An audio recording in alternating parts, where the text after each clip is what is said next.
আমরা আজকে রুই মাছের মাথা দিয়ে মুড়ি ঘন্ট রান্না করব। দেখো বন্ধুরা, প্রথমে তেল নিয়ে দিলাম। তেল দেওয়ার পরে দিব পেঁয়াজ। আমি আরও অনেক কিছু রান্না করছি, এই জন্য আমার কুসুমটা জল লেগে আছে। তারপর দিলাম রসুন,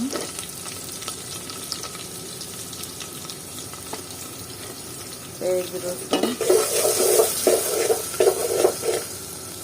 রুই মাছের মাথা দিয়ে মুড়ি ঘন্ট।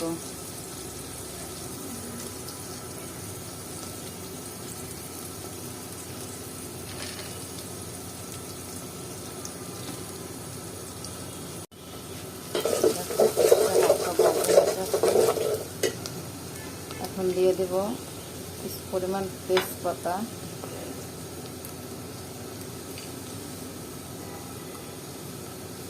তারপর গরম মশলা, এলাচ, লং তিনটে একসাথে দিয়ে দিলাম। এখানে আদা, রসুন, জিরা একসাথে পরিমাণ মতো মিলিয়ে রাখি। যতটুকু লাগে পরিমাণ ততটুকু কমিয়ে দিই। একটু লাল লাল হয়ে গেছে মশলা আমার পেঁয়াজ রসুনটা। এখন পরিমাণ মতো আদা রসুন দেবো। আদা রসুন জিরা তিনটাই একসাথে ব্লেন্ডার করে রাখি, পরে রান্নার কাজে ব্যবহার করি। এখন একটু ধনে গুঁড়ো দেবো।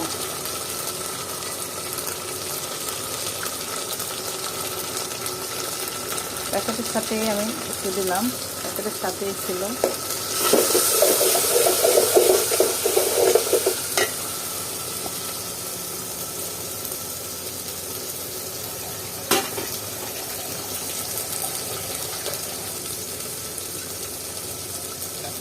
পরিমাণ মতো কষানোর জন্য পরিমাণ মতো একটু পানি দেব। পরিমাণ মতো হলুদের গুঁড়া,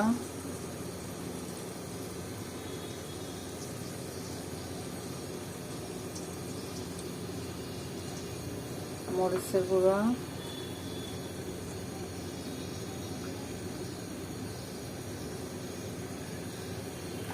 পরিমাণ মতো লবণ,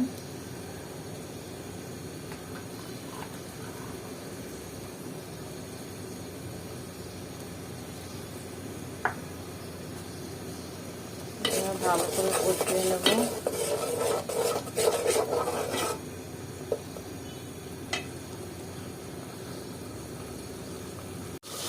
দেখো মশলাটা অনেকটা কষানো হয়ে আসছে। এবার আমি মাছের মাথা দিয়ে দেবো। রুই মাছের মাথাটা এখানে দিয়ে দিলাম। ভালো করে কষিয়ে নেব। কষানোর পরে ভেঙে দেবো।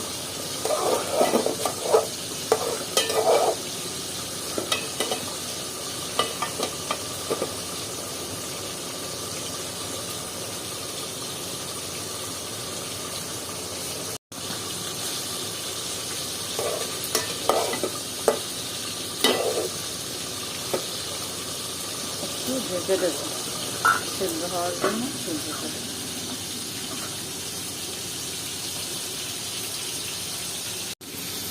এবার ঢাকনাটা তুলে দেখবো কতটা কষানো হয়েছে।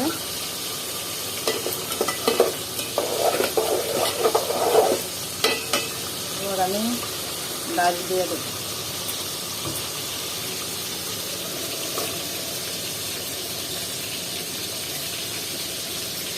দেখো বাকিটা আমি একটু পরে দিচ্ছি। আমি এক হাত দিয়ে ভিডিও করি আর এক হাত দিয়ে রান্না করতে।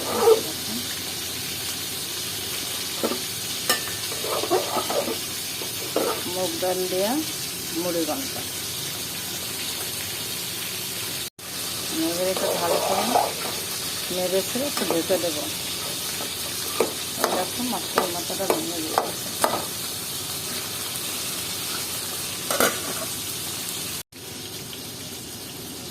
দেখো বন্ধুরা, অনেকটা কষানো হয়ে গেছে।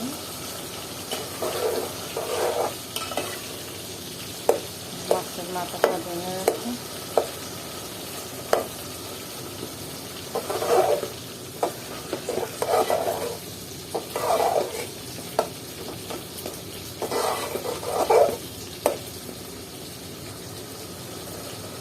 এবার আমি পরিমাণ মতো পানি দিয়ে দেবো।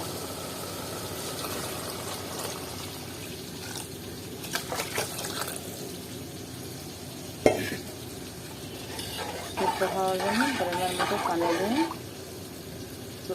চুলাটা বাড়িয়ে ঢাকনা দিয়ে ঢেকে দেবো। বলক আসলে পরে আবার ঢাকনাটা নামিয়ে দেবো। বন্ধুরা, আমি এটা বলক খাওয়ার জন্য দিচ্ছিলাম, এই দেখেন উঠেছে। আর আমি চুলাটা কমিয়ে ঢাকনাটা দিয়ে ঢেকে দেব।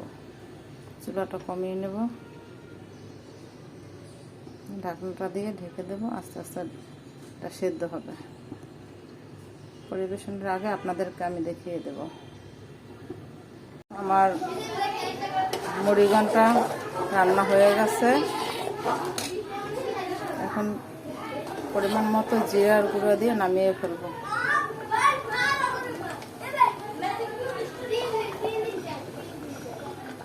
জিরার গুঁড়ো দেওয়ার পরে কিছু সময় একটু জাল দেবো, জাল দিয়ে নামিয়ে ফেলবো।